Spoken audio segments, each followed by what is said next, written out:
Көптеген жігіттер айтып жатады, ё-мое, ұстап қалдым қойдым деп. Ол бізде инфекция әрине. Көбісі инфекция жұқтырып алған білмейді, немесе өздері күмәнданып жүреді. Жігіттер көп күмәнданып жүре бермей инфекцияға тексеріле салу керек. Негізі оның белгілері қандай болады? Мен уролог дәрігер Ерсұлтан Қайратұлы парақшамда көптеген пайдалы ақпараттармен бөлісемін.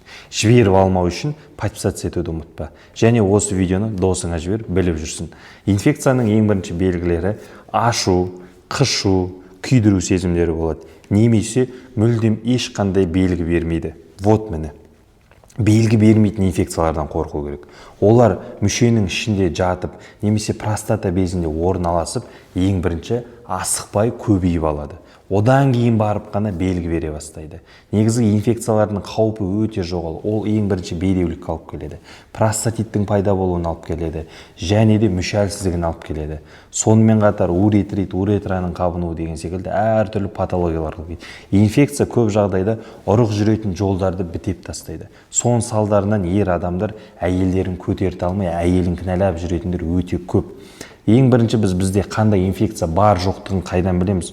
Оны қарапайым кез келген лабораторияға барып, анализ тапсырсаңыз жеткілікті. Сол жерде сізде қандай инфекция бар, соны тауып береді, және де оны қалай емдеу үшін дәрігерге келсеңіз, дәрігер сіздің әр инфекцияның түріне байланысты ем жазып береді. Ең бірінші хламидия. Хламидия инфекциясы инфекциялардың королі десек те болады.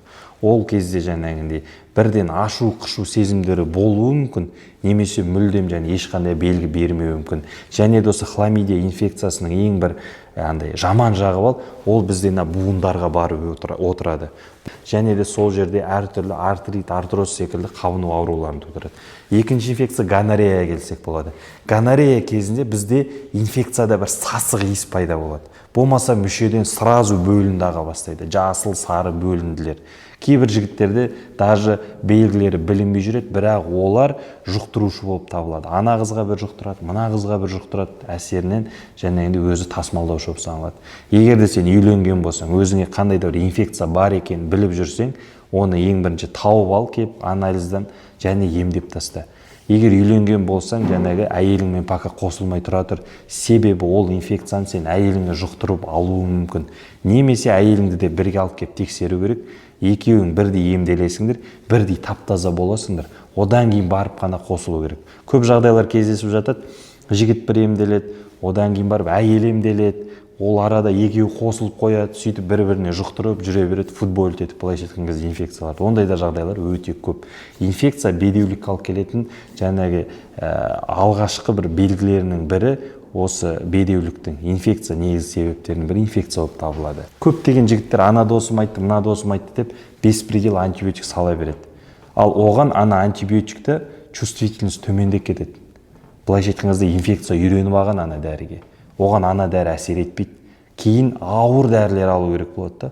Ал ауыр дәрі алатын болсаң, ол сенің инфекцияңды да өлтіреді, қосымша пайдалы бактерияларды өлтіріп тастауы мүмкін. Ұрығыңа зиян келтіруі мүмкін. Сол үшін жігіттер беспредел өздеріңше умничать етіп жасай бермеңдер. Ол сенің организмің. Каждый инфекцияның өзінің дәрілері бар, соған байланысты оның лечениясы бар. Былайша айтқан кезде денсаулыққа құйған ақша ол өзіңнің болашағыңа құйған инвестиция.